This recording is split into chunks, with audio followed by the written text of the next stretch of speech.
Pendant un road trip, je traversais l'Ohio. C'était à ce moment-là que je commençais à m'assoupir au volant, alors j'ai fait une pause dans la petite ville appelée Xenia. J'ai cherché un hôtel ou un motel et j'ai trouvé cet endroit appelé Xenia Country Inn. Ça avait l'air un peu délabré, mais tout comme cette ville, si je suis honnête. De toute façon, tout ce dont j'avais besoin était une nuit de sommeil, rien de fantaisie.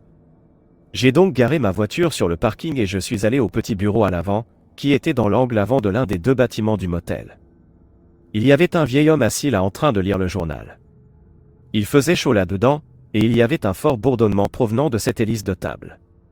J'ai demandé une chambre, et l'homme a enfin levé les yeux de son journal sans me saluer et a dit « 65 », j'ai supposé qu'il voulait dire $65 pour la chambre. Je lui ai donné ma carte de crédit. J'ai demandé s'il était possible d'avoir une chambre d'angle, et il a simplement dit « non ». Le service client ici n'était clairement pas quelque chose inclus dans le prix. L'homme m'a remis cette vieille clé à l'ancienne sur un porte-clés par ailleurs vide. Il n'utilisait toujours pas de carte magnétique à cet endroit. J'ai traversé le parking jusqu'à ma chambre. La porte était en fait difficile à déverrouiller. J'ai dû secouer un peu la clé pour la faire enfin tourner avant d'entrer. J'ai regardé autour du parking et il n'y avait que 2 autres voitures sur le parking. C'était une ville morte. J'ai pénétré dans la chambre et elle sentait le mélange de coton et de vomi. J'ai pensé que je devrais peut-être retourner demander une autre chambre, mais je me suis rendu compte qu'au vu de cet endroit, toutes les chambres devaient probablement sentir. La chambre était petite et avait une moquette bleue, sale et usée, un canapé, une petite table basse et un lit. J'ai fermé la porte et j'ai essayé de la verrouiller, mais j'avais du mal, plus que pour la déverrouiller. Après environ 30 secondes de secousse et presque une éclatation d'un vaisseau sanguin en essayant de la déverrouiller, j'ai eu l'impression de l'avoir peut-être cassée, mais quand j'ai essayé d'ouvrir la porte, elle ne s'ouvrait pas. Donc même si la porte n'était pas complètement verrouillée, tant que la porte ne s'ouvrait pas, c'est tout ce qui importait, je suppose. J'ai grimpé dans le lit et j'ai entendu tous les vieux ressorts grincer lorsque mon poids s'enfonçait dans le matelas et le sommier. J'ai essayé d'allumer la télévision, mais bien sûr, la télécommande ne fonctionnait pas, alors je me suis simplement glissé sous les couvertures et j'ai essayé de m'endormir. Et c'est là que ça s'est produit. J'ai presque sauté hors de ma propre peau, et il y a eu un gros bruit sourd à la fenêtre. J'ai regardé le gars debout dehors, et il a commencé à parler, semblant tout blessé et ayant besoin d'aide. Il disait « s'il te plaît, laisse-moi entrer. Je me suis fait très mal. J'ai besoin d'aide, et il m'a certainement vu dans ce lit. » J'ai crié pour lui dire d'aller à la réception. Il n'a pas arrêté pour autant. Il n'y avait aucune façon que j'ouvre cette porte. J'avais le pressentiment qu'il jouait la comédie, et que c'était un piège. Finalement, après l'avoir ignoré assez longtemps, il est parti. J'ai tourné pour vérifier et confirmer, et il était parti. Je n'avais pas réalisé à quel point cet endroit était vraiment dangereux. J'ai dû me lever et vérifier la serrure de la porte pour être sûr et m'assurer que la porte ne s'ouvrirait pas. J'ai donné à la porte quelques bons coups, et elle ne s'est pas ouverte. J'ai ensuite fermé les rideaux devant les 2 fenêtres pour qu'ils ne puissent pas revenir et me regarder. Cela m'a un peu secoué, mais les nerfs se sont calmés en une demi-heure, et j'ai pu m'endormir à moitié pas longtemps après. J'ai commencé à faire ce rêve étrange où j'étais dans un supermarché fermé fuyant le gérant qui me poursuivait, et à un moment donné du rêve, ces sons de clics ont commencé à prendre le dessus au point que tout mon rêve a changé pour incorporer ces sons, et puis avec ça, j'étais réveillé. La chambre était froide pour une raison quelconque. Ensuite, j'ai regardé en bas et j'ai réalisé que la couverture avait été tirée de moi. Je me suis assis pour la remettre sur moi, mais alors j'ai vu au pied du lit, il y avait cette grande silhouette qui se dressait au-dessus de moi avant que je puisse crier. Il a fait chut, et m'a dit de ne pas bouger. Il m'a dit qu'il ne me ferait pas de mal si je ne faisais aucun mouvement ni aucun bruit. Puis il m'a demandé où était mon portefeuille. Je lui ai dit dans la poche de mon Jean par terre. Tout ce que je voyais, c'était cette silhouette qui se dressait au-dessus de moi dans le lit, s'éloignant du pied du lit jusqu'à mon Jean par terre. Je l'ai entendu fouiller dans le Jean, fouiller dans la poche jusqu'à ce qu'il le trouve. Ensuite, il m'a demandé ce que j'avais d'autre là-dedans. Je faisais juste un road trip avec ça. Il n'a pas dit un mot de plus et est parti. J'ai couru pour essayer de reverrouiller la porte. Dès qu'il est parti, en ayant les mêmes problèmes qu'auparavant, j'ai alors appelé la police, mais ils n'ont pas été d'une aide immédiate. Nous sommes allés voir le gars à la réception qui a repris les images vidéo enregistrées. Cependant, le gars qui est entré dans la chambre portait un masque facial et un chapeau cachant toutes ses caractéristiques. J'ai récupéré mon argent et je suis parti. Dieu merci, je n'avais pas beaucoup d'argent en espèces dans mon portefeuille. J'ai annulé toutes mes cartes et j'ai dormi dans ma voiture. J'ai retenu la leçon de ne jamais m'arrêter dans un motel louche. Début de l'année dernière, mon père et moi sommes descendus pour faire du bénévolat dans une petite ville inondée par les récentes pluies. Nous avions rassemblé un camion rempli de vêtements et d'articles donnés pour aider les familles à se remettre sur pied. La première nuit, nous avons séjourné dans un hôtel qui avait une vue parfaite sur l'océan.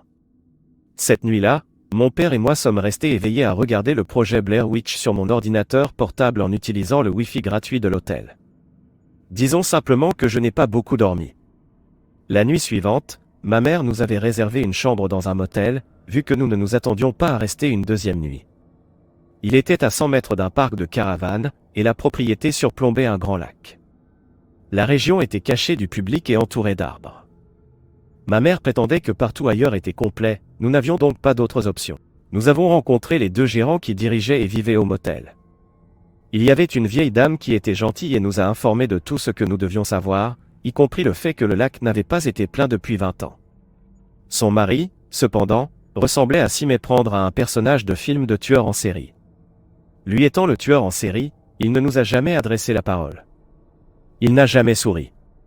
Ses rides fondaient sur son visage, et il avait des cernes sombres autour de ses yeux. C'est là que mon père et moi avons commencé à ressentir un malaise à propos de cet endroit. Le reste de la journée s'est déroulé dans un flou, alors mon père et moi sommes sortis manger une pizza et regarder un film pour éviter de retourner là-bas autant que possible. Une fois de retour au motel, il était environ 20 heures et il faisait complètement noir. En allant à l'arrière du camion pour récupérer nos bagages, nous avons trouvé un sac de vêtements d'enfants caché sous un pneu de secours. Nous avons commencé à porter le sac jusqu'au parc de caravanes en pensant qu'une famille pourrait en avoir une bonne utilité. Quand j'ai ressenti le besoin soudain de retourner au motel, vu que nous avions regardé un film d'horreur la nuit dernière, par coïncidence, sur des adolescents rencontrant une sorcière dans les bois. Nous sommes allés à la réception avec le sac et avons demandé au vieux gérant effrayant si nous pouvions le lui laisser pour le donner au parc de caravanes, vu qu'ils étaient voisins, et que nous devions partir tôt le matin pour rentrer chez nous. Ses yeux se sont écarquillés, il a secoué la tête en disant non, il n'y a aucune chance en enfer. J'ai refusé d'y aller. Puis il s'est éloigné. Papa et moi nous sommes regardés en nous demandant avec nos yeux, qu'est-ce qui vient de se passer? Nous avons alors décidé de le déposer dans la boîte à dons de bienfaisance à la maison. Nous nous sommes endormis. Une fois nos douches prises, ce qui a pris 1 heure ou plus. Je me souviens spécifiquement m'être réveillé à 2h17 à cause du ronflement de papa. Je suis resté éveillé à lire un livre sur mon téléphone. Mon corps était tourné vers la porte.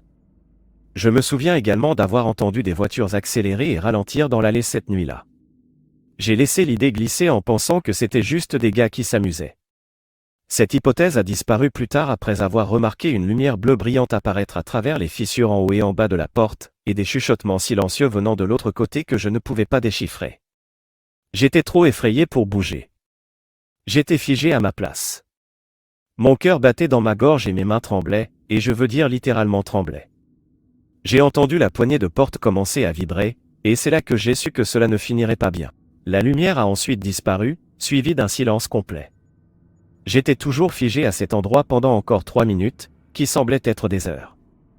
J'ai réveillé mon père et lui ai tout raconté. Il a alors ri et m'a expliqué qu'au début de la nuit, il n'avait pas pu dormir à cause de grincements dans les murs juste à côté de notre lit. J'étais confus et ne le croyais pas jusqu'à ce qu'il mette son doigt sur ses lèvres en disant « Chut, tu entends ça ?» Tout est devenu silencieux jusqu'à ce que j'entende de brefs grincements provenant du cadre de notre lit. J'ai sauté du lit et dit à papa que nous devions partir, alors nous avons laissé la clé de la chambre sur le lit en nous échappant jusqu'au camion. Nous sommes partis à 2h32 du matin. Jamais plus je ne m'approcherai de ce motel. Pour faire court, mon ex-petite amie et moi avions une relation assez explosive et nous ne nous entendions pas très souvent. Nous étions en excursion d'un week-end dans les montagnes juste pour faire du tourisme et de la randonnée parce que nous pensions que cela nous ferait du bien. Cependant, tout a dérapé dans la chambre d'hôtel la deuxième nuit, et en gros, je ne pouvais pas dormir dans la même chambre qu'elle. Au lieu de prendre une autre chambre d'hôtel pour moi-même à environ 150 $, j'ai littéralement conduit jusqu'au bout de la route pour m'arrêter dans un motel et y rester pour une fraction du prix. Ma logique était que si je partais pour la nuit et lui donnais le temps de se calmer, peut-être que les choses s'arrangeraient.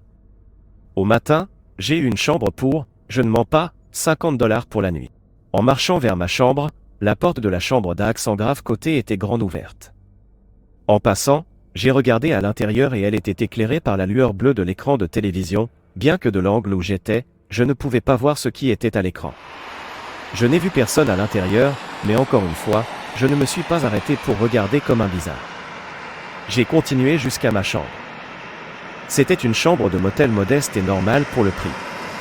Juste un lit queen size avec une housse de lit fleuri typique et un canapé, une télévision et un canapé. Je n'étais pas vraiment fatigué, alors je me suis simplement allongé avec la télévision allumée et j'ai joué à des jeux sur mon téléphone pendant un moment. Il y avait un bruit étrange que je pensais venir de la télévision, alors je l'ai éteinte, mais le bruit persistait. Ce n'était pas la télévision, alors je me suis levé, et j'ai écouté et j'ai réalisé que cela venait de la chambre d'Accent Grave Côté. Je ne pouvais pas dire s'il s'agissait d'un couple qui se disputait, de la télévision de la chambre d'Accent Grave Côté ou du bruit de quelqu'un mourant. C'était juste incroyablement étouffé. À ce stade, je n'avais rien d'autre à faire que d'essayer de dormir, mais il y a eu un coup sur le mur séparant les deux chambres. Je me suis levé et suis allé plus près du mur, et cela s'est reproduit. Il ne faisait aucun doute, quelqu'un de l'autre côté frappait dessus avec son poing. Pourquoi faisait-il cela? Je ne peux pas dire que je n'étais pas un peu effrayé, mais je devais juste être un homme et les affronter. Je suis allé à côté. Étonnamment, la porte de la chambre était toujours ouverte et la télévision était toujours allumée, mais il n'y avait aucun son. J'ai frappé à la porte ouverte en demandant s'il y avait un problème ou si quelqu'un avait besoin d'aide. Il n'y avait pas de réponse. Je pouvais même voir que la porte de la salle de bain était ouverte et la lumière était éteinte. Je suis entré dans la chambre lentement, prudemment, quand j'ai contourné le mur, bloquant la vue du canapé et du lit, et je n'ai toujours vu personne. Je suis resté là tout confus, comme je me suis approché de la télévision pour voir exactement ce qui était à l'écran. C'était juste un écran bleu vide, mais il y avait un post-it collé à l'écran. Il avait une écriture dessus. Je l'ai décroché de l'écran. Il disait « Vérifie sous le lit ». J'ai laissé tomber la note et ai couru hors de la chambre, claquant la porte. Je suis retourné dans ma chambre et me suis assuré de verrouiller la porte avec le verrou de chaîne. Je me suis couché et ai envoyé un SMS à ma petite amie pour lui dire ce qui venait de se passer et que j'étais en panique. Elle m'a appelé immédiatement et j'ai commencé à lui raconter au téléphone. Alors que j'étais en train d'expliquer, il y a eu d'autres coups sur le mur de la chambre de motel. Elle l'a entendu clairement car je l'ai mis sur haut-parleur. J'ai commencé à paniquer et elle m'a dit de courir vers ma voiture ou vers la réception. J'ai choisi de courir à la réception pour récupérer mon argent. J'ai dit au gars de la réception qu'il devrait aller dans la chambre à côté de la mienne et expulser la personne, mais il m'a regardé, est parti et a dit qu'il n'y avait personne des deux côtés de cette chambre. Il semblait savoir immédiatement qu'ils étaient tous deux vacants. Je lui ai dit qu'il devait vérifier et que j'avais besoin de récupérer mon argent. Il est venu avec moi avec une clé à la main et a ouvert la porte, mais maintenant la télévision était éteinte et la chambre était sombre. Il est entré et a vérifié sous le lit comme le disait la note, même le post-it que j'avais laissé tomber par terre avait disparu. Il a refusé de me rembourser, mais c'était $50. Ça ne me dérangeait pas. Je suis parti et suis retourné à l'hôtel vers ma petite amie et j'étais content de la serrer dans mes bras et de dormir dans le même lit qu'elle. Je ne sais pas ce que j'ai vu dans cette chambre de motel. Je ne sais pas qui ou quoi était sous ce lit, et je ne veux pas le savoir.